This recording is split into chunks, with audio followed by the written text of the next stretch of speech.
1999年11月、シーズン最終戦のグレートブリテン。雨に煙るウェールズのフォレストを一台の赤いランエボが会長のような排気音と共に駆け抜けた。何それ。いきなり映画のオープニングみたいでかっこよすぎ。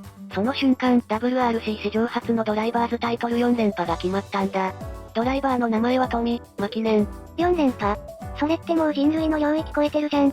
1996年から1999年まで世界中を14戦回るラリーで3年連続世界一。これは WRC 史上未だに破られていない大記録だぜ。3年連続？プロ野球の連続 MVP みたいなレベルじゃん。そして三菱はその偉業に感謝してドライバーの名前を付けた市販車を世に放った。ドライバーの名前が社名に？それは初耳。その名も、トミマ記念エディション、通称 TME。今日紹介するランエボ4から6の集大成にして頂点だ。それもう前代未聞すぎてワクワクが止まらないんですけど。今日のテーマはズバリ 4G63 が280馬力で覚醒し、マキネンが世界を取った黄金期だ。それでは三菱ランサーエボリューション4から6の魅力をご紹介します。それではゆっくりしていってね。結論を先に言うとな、ランエボ4から6が伝説と呼ばれる理由は3つあるんだ。3つ？早く知りたい。1つ目が、AYC 初搭載と280馬力解禁という技術の頂点。2つ目が、トミ・マキネン4連覇という史上唯一の偉業。3つ目が、ドライバー名を付けた世界初の市販車トミマ記念エディション、だ。全部濃すぎるテーマじゃん。見逃せないやつだ。ちなみにこの4から6、アニメ、イニシャル D では須藤恭一の愛車として登場するんだぜ。プロジェクト D 最初の壁だ。須藤恭一、匠の86をワインディングで苦しめたライバル。そう、群馬最速の称号を持っていた男だ。グランツーリスモにも4から6は全部出ているから、ゲームファンには馴染み深い車種だぜ。アニメもゲームもお馴染みのキャラなんだね。それじゃまずは CNQA、1996年8月発売のエボ4のスペックから紹介しよう。お願いします。全長×全幅×全高は 4330×1690×1415 ミリ。ベースは新型の8代目ランサーになった。もう次のランサー世代に乗り換えたの？三菱の進化スピードやばすぎ。エンジンは 4G63 型直列4気筒 1997cc ターボのままだが、ついに国産車自主規制ギリギリの280馬力6500回転に到達した。280馬力？前作1から3から30馬力もアップしたじゃん。最大トルクは36キロ3000回転まで強化された。3000回転でもう36キロも出るってターボ車として完璧な特性だ。3000回転で36キロ？低速トルクモンスターじゃん。車重は1350キロ、少し重くなったが装備充実のためだ。それでもパワーウェイトレシオは 4.8 キロで化け物クラスだぜ。それフェラーリと張り合えるレベルじゃん。駆動方式はもちろんフルタイム 4WD、5速マニュアル、新搭載の AYC にビスカス LSD、タイヤは 250R16 に拡幅された。足元から本気仕様じゃん。もう完全に走るために生まれた車だ。新車価格は299万8000円。1から3とほぼ同じ価格で280馬力 AYC を手にできたんだぜ。300万でこの性能はバーゲンプライスだね。ちなみに1998年のエボ5、CPQA はワイドフェンダー化で全幅 1770mm に拡大、17インチホイールとブレンボブレーキを標準装備した。VI になるとさらに進化するんだよね。その通りだレイム。1999年のエボ6は大型エアダムと改良型インタークーラー、冷却効率に振った2段リアウィングを採用して WRC 直結の姿になった。4、5、6で毎年完全に別の車みたいな進化だね。3年で3回フルモデルチェンジ級の改良、これがエボの異常さだぜ。普通のメーカーなら絶対やらない開発ペースだ。嘘でしょ。三菱の本気っぷりが完全に常識超えてる。よし、次は第1の理由、AYC と280馬力の話に行くぜ。それじゃ第1の理由、AYC 初搭載と280馬力解禁の話だ。AYC って何？なんかの牛丼チェーン？バカチンが、それは吉野家だレイム。AYC はアクティブ、量、コントロールの略、世界初の技術だぜ。量って首振りのこと？いい質問だねレイム。量は車が旋回する時の回転方向のことだ。AYC はリアの左右輪に駆動力を自在に振り分ける機構なんだ。左右で別々にパワー配分するの？そうだ。コーナーで外側のタイヤに多めに駆動力を回すと、車がスーッと曲がる。アンダーステアが消えるんだぜ。それはすごい、コーナリングマシンになっちゃうじゃん。これがランエボ4が、曲がるエボ、と呼ばれた理由だ。ライバルのインプにも当時はなかった世界初装備だぜ。スバルより先回り。三菱やるじゃん。AYC は三菱の4区ノウハウの結晶、パジェロでパリ高を4連覇した経験が市販車にフィードバックされたんだ。SUV の技術がスポーツセダンに生きるってロマンあるね。さらに ACD というセンターで不電子制御も5型から追加。雨天やダート路面で4輪のグリップ配分を瞬時に変える賢い装備だぜ。AYC に ACD、三菱の3文字技術が並ぶね。さらに4型の 4G63 は搭載方向を左右反転させたんだ。ミッションとタービンの配置が最適化されて駆動ロスが激減した。エンジンを鏡写しに。三菱どんだけ本気なの。そして280馬力解禁。これは国産車自主規制の天井だ。当時の日本車メーカーは横並びでこの数字を超えられなかったんだぜ。280馬力って車の戦闘力測定不能みたいなものだったんだね。5型では、さらにワイドボディ以下17インチホイール、ブレンボキャリパー標準装備。6型では、空力を一新して大型エアダムと冷却強化リアウィングを採用した。毎年こんな進化させてたら他社置いてけぼりじゃん。次は第2の理由、マキネン4連覇のドラマを語るぜ。それじゃ第2の理由、マキネン4連覇の話だ。来た。ついに伝説の WRC パート来たね。マキネンはフィンランド出身、氷の上で生まれ育ったような天才ラリードライバーだ。フィンランドって雪国だもんね、ラリー強そう。1996シーズン、マキネンはまだエボ3で戦って初の WDC 獲得。これがエボとの蜜月の始まりだ。WDC って何？ワールド、ドライバーズ、チャンピオンシップ、ラリーの世界一の称号だ。1997年からエボ4で連覇を始める。そこからが本番ってわけね。1997年 WDC2 連覇、1998年は3連覇、さらにこの年は三菱が初のマニュファクチャラーズタイトルも獲得した。ダブル受賞。三菱本体も初の栄冠じゃん。そして1999年、エボ6で WDC4 連覇達成。これは未だに破られていないドライバーズ連覇記録だ。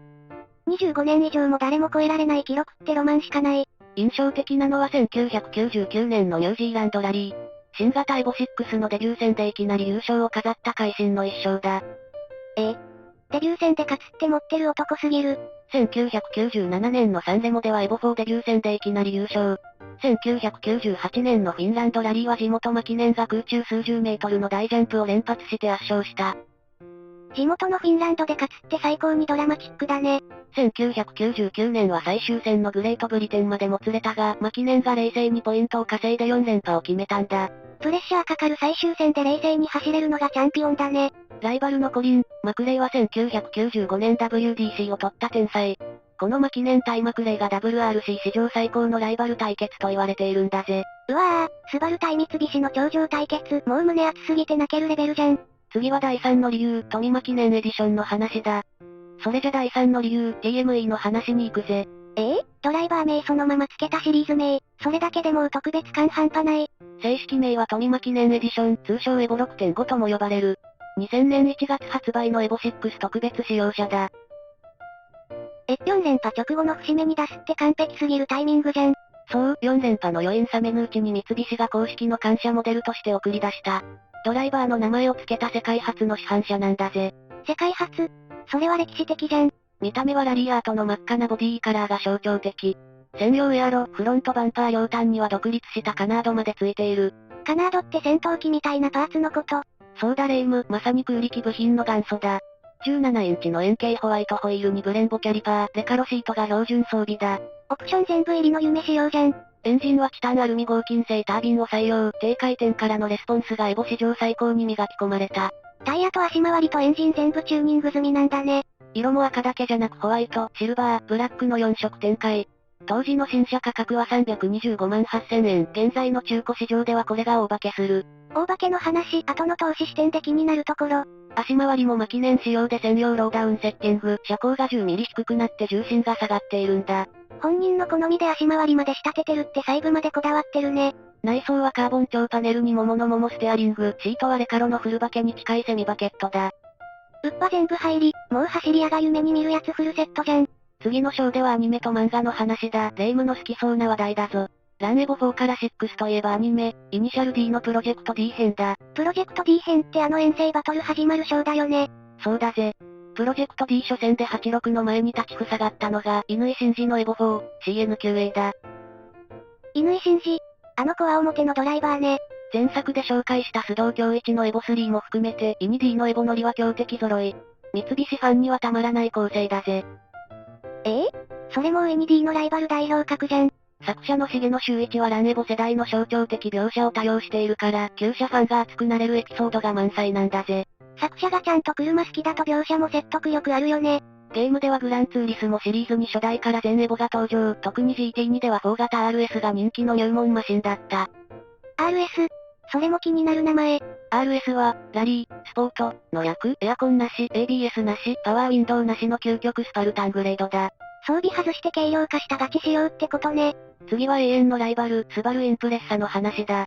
来たー、待ってました。赤と青の死闘、もう胸熱フラグ立ちまくり。ランエボ4から6と戦ったのはインプレッサ WRX、STI バージョン5、4、5、6。GC8 型の進化が止まらない時代だ。お互いに毎年進化を続けてたんだね。スバルの主役はコリン、マクレイ、スコットランド出身の暴れん坊だ。青と黄色の555カラーリングのインプを買って世界を魅了した。コリン、マクレイって名前かっこいいよね。555って何の数字なの？ 555旗箱ブランド、ステートエクスプレス555のスポンサーカラー、青地に黄色の555ロゴが入った伝説的なリバリーだぜ。タバコ。銘柄そのままラリーカーに。行き過ぎる。スバルは1995年から1997年までマニュファクチャラーズ3連覇。ところが1998年に三菱がそれを止めたんだ。うっわー、下克上の瞬間じゃん。それは三菱ファン泣いて喜んだやつ。水平対向 EJ20 と直4の 4G63、レイアウト思想も対極な2台が同じ土俵で世界一を競った時代は本当に熱かった。うっわー、それが本物の WRC 黄金期だ。今のラリーじゃ味わえないやつ。そしてマクレイは2007年に自家用ヘリの事故で高いラリー界の永遠のヒーローとして語り継がれている。そんなドラマがあったんだ。スバルもマクレイの後を継いだリチャード・バーンズが2001年に WBC を取るが、彼もまた2005年に病で早死にした。WRC 史は壮絶なドラマと共にあったんだ。世界一速い男たちの宿命みたいで切なくなるね。だからこそエボ4から6は、マキネンが生き残った時代の象徴、として今でも世界中のファンに愛されているんだぜ。そういう背景を知ると車の見方が変わるね。次はみんな気になる投資視点の話だ。それじゃ投資視点に行くぜ。ここ大事、数字でガツンと教えて。通常のエボ4から6は2020年に120万円台で買えたものが、2025年には350万円から500万円台が当たり前になった。5年で3、4倍。やっぱり跳ね上がってる。特にエボ6、GSR の低走行車は600万円、RS グレードに至っては700万円超えの実例も出ているんだ。RS の方が高いの。装備少ないのに。競技ベースで生産台数が少ない上に、チューニング前提だから無改造の純正状態が異常に少ないからだぜ。なるほど、希少性が価値を作るパターンだ。そして TME はとんでもないことになっている。2015年は150万円、2020年で300万円、2025年は1500万円超えの車体まで出ている。10年で10倍。それはもう投資というかバブル。理由は日本国内2500台限定の希少性と、前作でも触れた米国流出の波が TME に直撃していることだ。アメリカ人も TME に目をつけてるってこと？ 4から6は順次米国へ渡り、TME も昨年末から本格流出が始まった。良質な日本国内個体は猛烈な勢いで減っているんだ。嘘でしょ。日本のお宝が次々と海を渡ってるじゃん。今買わないと10年後には日本に残っていないかもしれないぜ。やばい、もう本気で絶滅危惧種じゃん。新車299万から1500万、これが JDM マキネン伝説の現実だぜ。たった25年でここまで化けるなんてすごい話だね。海外オークションでも盛り上がりは凄まじい。2024年のアメリカの大型オークションで TME レッドが10万ドル超え、日本円で1500万円相当の落札例が報告されている。アメリカでも投資対象になってるんだ。次は豆知識コーナーだ。知ってたらどやれる話を仕込むぞ。ワクワク。豆知識その1。TME はマキネン本人がテスト走行に参加して仕上げたんだ。だからシャシーの感触は彼の好みそのものなんだぜ。本人監修ってもうほぼマキネンの愛車じゃん。豆知識その2。エボ4から 4G63 のエンジン搭載方向が左右反転。トランスミッションと給排気の配置が見直されて駆動ロスが激減した。エンジン丸ごと鏡写しに作り直すって普通やらないやつ。豆知識その3。GSR はストリート仕様、RS は競技ベース。RS はエアコンレス、ABS レス、リアシート簡素化の高波グレードだ。GSR が街用、RS が本気用ってことね。豆知識その4。エボ6、TME のカラーは全4色だが、レッドカラーには特別な専用ラリアートデカールが入る。レッドが本命なのはわかりやすいね。豆知識その後。TME のチタンタービンは当時としては超ハイテク、レスポンスの良さは現在のスポーツカーと比べても遜色ない。25年前の技術が今でも通用するってすごいね。豆知識その6。マキネン本人は2002年シーズンからスバルへ電撃移籍した。結果は振るわず2003年シーズン限りで現役を引退してしまった。三菱と決別してまさかのライバル社、ハンドル握ったの。そうなんだ。三菱がワークス活動縮小を決めた事情があったんだ。エボ4から6で世界一を取った男の最後がライバル社だったのは皮肉な話だぜ。それはちょっと切ない結末だね。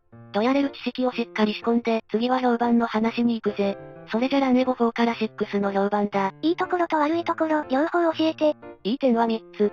1つ目、AYC280 馬力でコーナリングが別次元。2つ目、WRC 直径の技術が手の届く価格で買えた。3つ目、TME の希少性と将来の値上がり期待、だ。WRC 技術が乗用車にフィードバックされてるってロマンしかない。悪い点も3つ。1つ目、内装は相変わらず質素。2つ目、燃費は街中リッター7、8キロ。3つ目、TME は限定2500台でも新車では絶対手に入らない、だ。燃費とインテリアは走りに振った結果だから仕方ないよね。そうなんだ。走りに全振りした男の道具、それがランエボ4から6だぜ。だからこそ今も世界中の走り屋に愛されてるんだね。それでこそランエボって感じだね。さあここでレイムに聞きたい。4、5、6、TME で一番好きなのはどれだ？難しい。でも私はやっぱり TME かな。赤いボディが反則的にかっこいい。視聴者の皆もコメント欄で教えてくれよな。4派、5派、6派、TME 派、あなたの推しはどれだ？コメント欄でみんなの推しを聞きたい。そして次回はランエボ3部作の完結編、エボ7から10編だ。ついに完結編、どこまで進化するの？型式は CT9A から CZ4A、SST という2ペダルの登場、そして惜しまれつつ生産終了したファイナルエディションまでを語るぜ。4G63 終焉のドラマ気になる。絶対見たい。ここまでご視聴ありがとうございます。これからも昔懐かしい車を紹介していきます。チャンネル登録もよろしく。次回エボ7から10編でまた会おう。またな。バイバイ、またね。